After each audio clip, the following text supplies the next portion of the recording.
mistake so long ago of not trusting her daughters, or of a child. Elsa, who clearly knew that the story hit home for both of them, said that it was okay because ultimately no one could have taught her to trust herself until she found it out, and that she made it a policy of Arendelle to try to send children to her school over the years for the train. And she asked the headmistress if she could open up a school in Arendelle for such children. Kind of a branched out project, like a franchisee. Greta couldn't take it anymore. The woman turned to her and said, in a little tone, she said, do you want to build a snowman or run around the hall? She didn't say it in those words. She more or less hummed the melody. But Elsa quickly recognized that. How do you know that song, she said. Because I used to watch you and your daughter and your sister. I used to watch you and your sister. I would watch you guys play. And it was wonderful. And I missed you so much. With that, Elsa broke into tears. She knew exactly who this Greta was. And Greta, after almost 30 plus years of not knowing her daughter, broke into tears as well.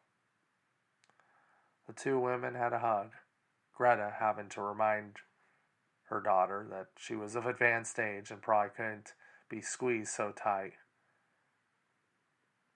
The two had lunch together, and they cried and told many stories and laughed. Elsa promised to respect her as headmistress and to not try to bring her out, and Greta decided that her place in her home was in the school. They talked about whatever had happened to the king, to her father. Elsa was understandably quite sad at the news. But Greta spared her many of the more terrible parts and reminded her that her dad loved her in the end and was only trying to do that which was best. When it was time for Queen Elsa to leave, she didn't want to, but she knew she had to resume her royal duty. And Headmistress Greta knew of that duty. The two would write, and Anna would come visit shortly thereafter, and a measure of healing would take place to a family that had had so much tragedy happen. The end.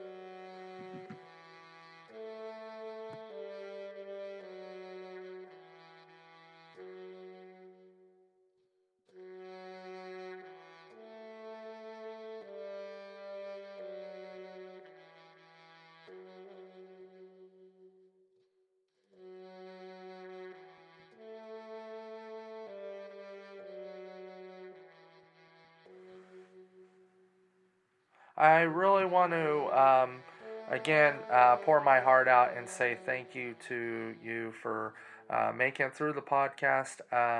It's kind of late in the evening as I put this podcast together and this story.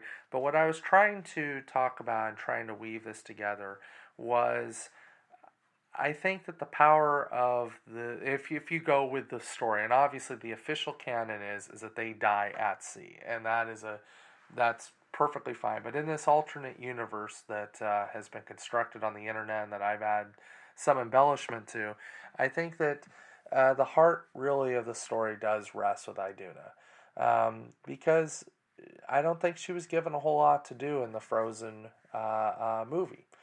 She was very much too supportive as a character to the king, and that never sat right with me. I think that they had a real fear and real concern of the story, and it's certainly it can be believable that somebody would give up so much of that decision making. But I also think that at the end of the day, that there's a more powerful story to be told. And if they had lived, I think that I like that idea. That she would have had this moment to see that her children flourished, it would have been an incredibly hard decision to have come back to Arendelle and and possibly have a civil war or a war of secession, and that could have happened. That to me felt very true. That if she had lived and come back, obviously Elsa would look to give up the throne, but you would have had people second guessing her the whole time, and that type of acrimony would have tore the kingdom apart. So having her open up basically a Hogwarts for the Frozen era seemed like a pretty good thing to me, and that there's a very powerful story there. And yes, for those of you who are wondering, I had to slip in a little bit of Mary Poppins in there, and I think that is a wonderful concept that you could potentially. I'd love to see Disney do it. As a matter of fact, is tell take this kind of League of Extraordinary Gentlemen idea and apply it to fairy godmothers or fairy queens, and the people love the school idea. I can tell you that Descendants has resonated with my daughter. So, anyways, this is kind of the story at least the way I've told it.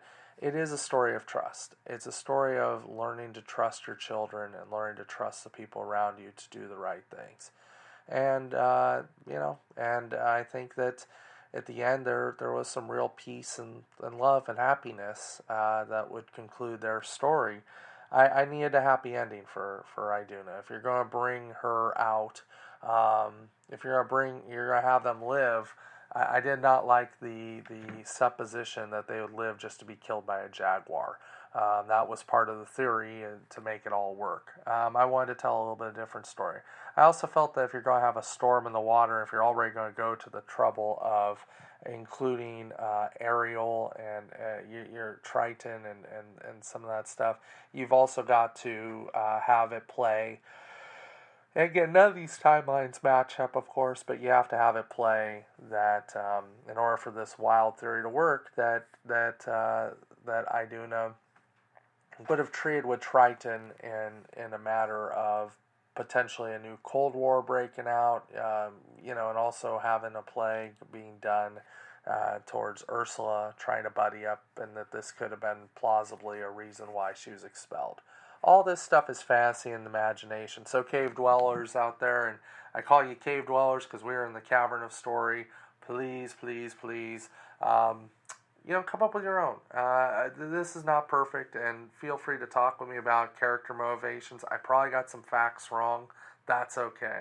But till next time, I'm looking at doing an origin story on the big guy, on Santa Claus. So we'll see if I can get to that here pretty quickly. But wanted to again say thank you for joining me, and have a happiest of holidays to you wherever you may be.